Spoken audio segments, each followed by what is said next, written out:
Hoje eu quero conversar com você sobre 3 temas que aparecem muito dentro da terapia e que muitas vezes estão profundamente conectados: dependência emocional, procrastinação e perda da identidade pessoal. E talvez enquanto você escuta esse vídeo, você perceba que não está vivendo apenas um desses pontos, mas os 3 ao mesmo tempo. Porque uma pessoa emocionalmente dependente, com o tempo, começa a perder a própria identidade. E quando ela perde a conexão consigo mesma, ela começa a procrastinar a própria vida. Procrastina decisões, sonhos, mudanças, limites, né, que é fundamental, escolhas e até o próprio processo de cura. A dependência emocional não começa em um relacionamento amoroso. E isso é importante entender. Ela normalmente nasce muito antes, muitas vezes na infância, em um ambiente onde o amor precisava ser conquistado, onde a criança precisou aprender a agradar para receber afeto, precisou a se adaptar emocionalmente ao caos da casa, ou precisou abandonar quem ela era para não perder o vínculo. Então, essa criança cresce acreditando, mesmo sem perceber, que o amor significa esforço excessivo, medo de abandono e necessidade constante de validação. E aí, quando adulta, ela entra em relações onde aceita migalhas emocionais, relações instáveis, relações em que o outro vai e volta, relação em que ela vive mais tentando não ser abandonada do que ser amada de verdade. E o mais forte nisso tudo é que a pessoa geralmente sabe racionalmente que aquilo faz mal. Ela sabe, ela enxerga, ela entende, mas emocionalmente ela não consegue sair. Porque a dependência emocional não é falta de inteligência, é ferida emocional. Muitas pessoas se culpam dizendo: por que eu não consigo ir embora? Por que eu aceito isso? Por que eu volto? Mas a pergunta mais profunda talvez seja: o que dentro de mim acredito que precisa aceitar tão pouco para não ficar sozinho?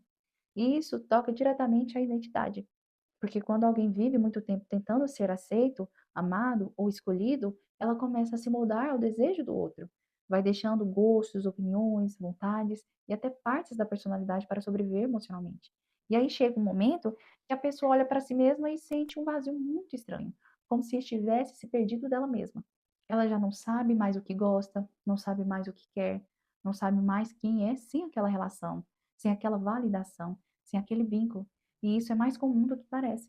Tem gente que perdeu tanto tempo tentando manter relações que nunca construiu uma relação consigo mesma. E aqui entra um ponto muito importante da terapia: reconstruir identidade. Porque a cura não é só superar alguém. A cura é voltar para si, é reaprender a se ouvir, é entender os próprios limites, é descobrir o que você sente de verdade, é parar de viver em função da aprovação dos outros. Só que existe um detalhe que muita gente não percebe: quando a pessoa perde a identidade, ela também perde o movimento interno. E é aí que aparece a procrastinação. A procrastinação não é apenas preguiça, como muita gente pensa. Em muitos casos, ela está ligada ao emocional. Existe uma procrastinação que nasce do medo: medo de falhar, medo de não ser suficiente, medo de ser criticado, medo de mudar e muitas vezes até medo de dar certo. Porque crescer exige sair de uma identidade antiga. E quando alguém passou anos vivendo para os outros, começar a viver para si pode parecer assustador. A pessoa quer mudar a vida, mas trava, quer começar algo, mas paralisa, quer sair de uma relação tóxica, mas adia, quer se posicionar, mas se cala. E o corpo começa a entrar num estado de congelamento emocional. Muitas pessoas se julgam por procrastinar, mas não entendem que existe um esgotamento emocional silencioso acontecendo por trás. A mente fica cansada, a autoestima enfraquecida e a energia psíquica comprometida. E a pessoa começa a sobreviver no automático. Inclusive, um vídeo que eu já postei aqui no perfil, eu falo um pouco mais sobre a procrastinação e sobre como ela muitas vezes está ligada às emoções e não apenas à falta de disciplina, porque a raiz emocional muda completamente a forma como a gente olha para esse comportamento. E dentro da terapia, uma das coisas mais importantes é ajudar a pessoa a entender a origem daquilo que ela sente. Porque quando você entende a origem, você para de apenas se atacar. Você começa a perceber que muitos comportamentos são mecanismos emocionais construídos ao longo da vida. A dependência emocional, por exemplo, muitas vezes é uma tentativa inconsciente de não reviver dores antigas.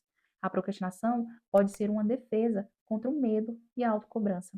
E a perda da identidade acontece quando alguém vive tempo demais tentando sobreviver emocionalmente. Só que existe uma coisa muito bonita no processo terapêutico: a identidade pode ser reconstruída. A pessoa pode voltar a si. Ela pode reaprender a dizer não. Ela pode aprender a se priorizar sem culpa. Pode entender que amor não é sofrimento constante. Pode descobrir que vínculo saudável não exige anulação. E isso muda tudo. Porque quando a pessoa volta a se enxergar, ela começa a recuperar força emocional.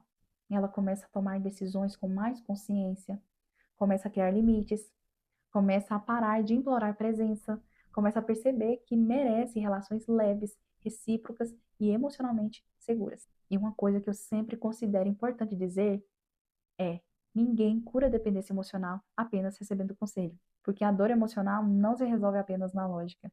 Existe uma reconstrução interna acontecendo. Existe uma criança emocionalmente ferida ali dentro. Existe um padrão aprendido.